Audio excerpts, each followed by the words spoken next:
speaking of houses, last thing I want to talk about is Miami. You have a house here.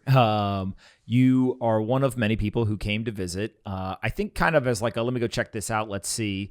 And then you're like, no, I'm actually going to move. And I remember you DM'd me and I was like, wait, is he kidding? Like no way. He just got here like 3 days ago. And then you're like, no, like seriously, like I'm doing it. So walk me back to you tweet while in San Francisco, you get retweeted by the mayor and he's like, how can I help? It's this whole thing now. What's your perspective on the whole Miami thing and like your role in this? Yeah, I mean, we originally started debating like where would we open a second office in like July 2020 because Keith was really looking to like leave the Bay Area. And finally, maybe like September, October, we like settled on Miami. He like bought the house, decided to move. And the entire time I was just like, dude, like, how is he going to be as like top tier investor? How is he going to win really competitive Series A's? Like this in-person stuff really does matter. That's going to come rebounding back. Like it feels totally impossible. And then in December was just like sitting there, and this was like deep in the grind of Varda. You know what I mean? Like I've been working on like basically pulling the company from scratch, dealing with all the, convincing the co-founders that we should work on this equity splits, business plan, fundraising, et cetera. And it was rough doing that while also trying to do my Founders Fund job at the same time. Like I felt like I was working crazy hours. The one thing that was keeping me sane was I could go have outdoor dining at the fucking Wild Seed restaurant next to my house. And it was like a nice way to like cap the night. And I remember just seeing the announcement of like, we're shutting down outdoor dining. And I was like sitting on the can. I was like, are you fucking kidding me? There's no scientific evidence that there's any outdoor spread. Why are they doing this? If anything, it's going to make things worse. Because I guarantee you, people have now started to become accustomed to being social outdoors. Now they're going to all go all indoors. It's going to be even worse than if you just kept the outdoor dining. And so I sent what I thought was like very obviously a pithy tweet to my followers because I've been tweeting about like anti-Miami things for the past month and like arguing with Keith about it like publicly. And I was like, oh, fuck it. Like, what if we just like picked up Silicon Valley and like moved to Miami so we don't have to deal with this like outdoor dining stuff? And then, lo and behold, like the mayor quote tweeted it and he was like, you got to come visit. Like this went viral, blah, blah, blah. And I was like, dude, like I just started this company and like we have 14 people that are starting like in our LA office on like whatever, Jan 19th. I don't have time to fucking like think about a Miami trip.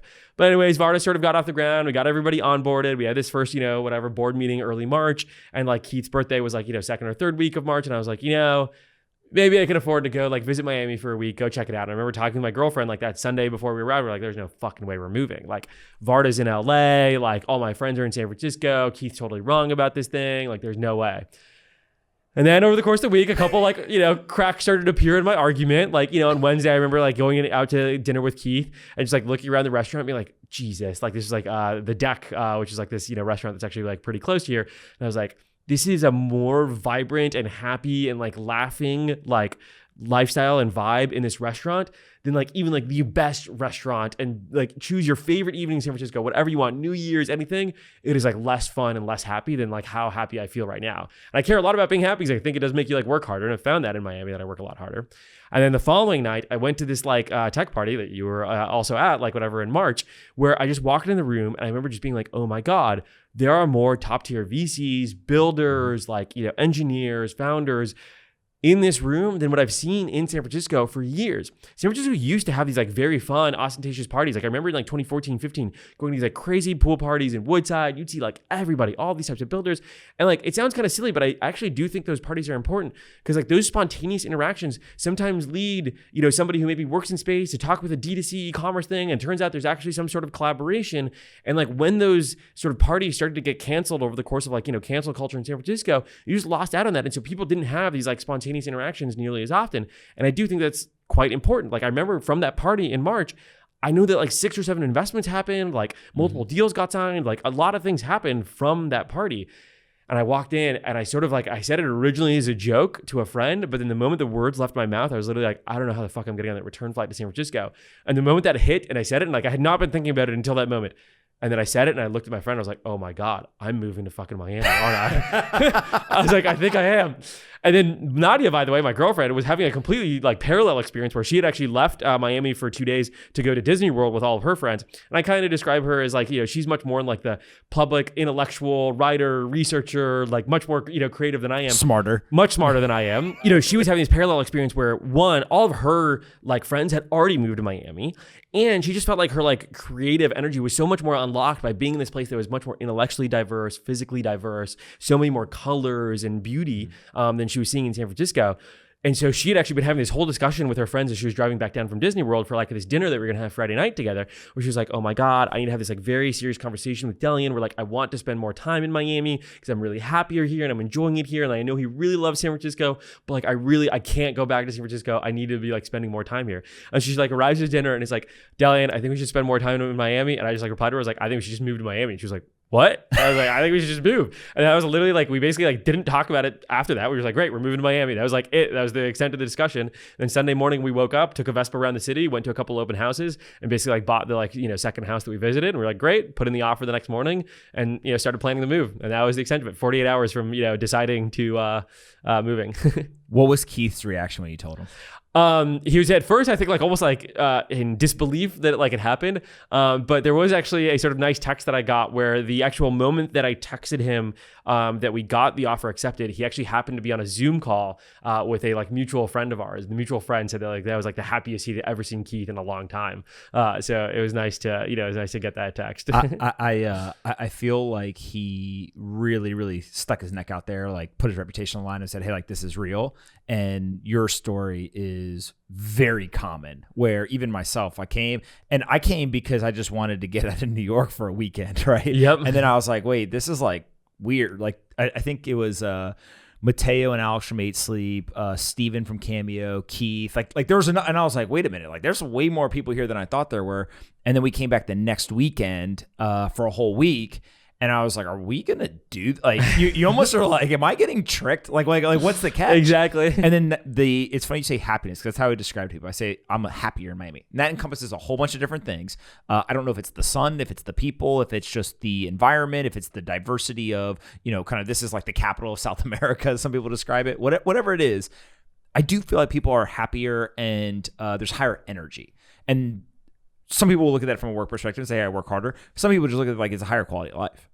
Yeah, I mean, for me, I'm like, all I care about is, my number one goal in life is I want to be one of the best investors of all time, and I want to build a lot of very big space companies over the course of my career.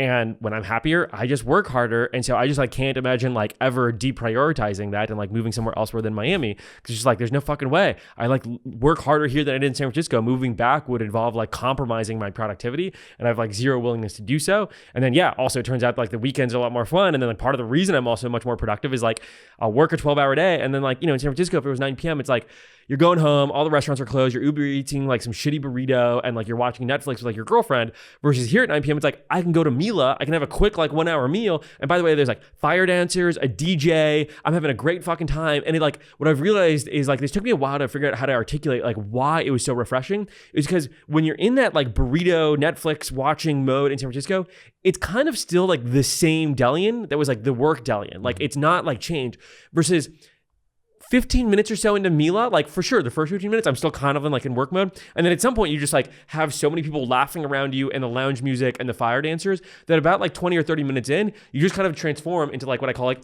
vacation Delian.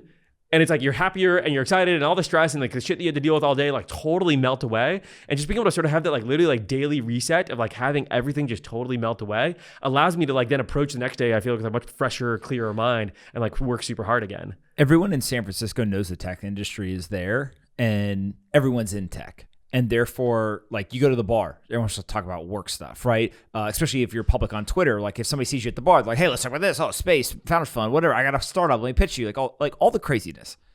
Here, nobody gives a shit. Exactly. Like literally, there's not a person in Mila who gives a shit about the tech industry. They're literally here from every industry, all different cities. Some people from the United States, not from the United States, whatever. Like they're just there to have a good time.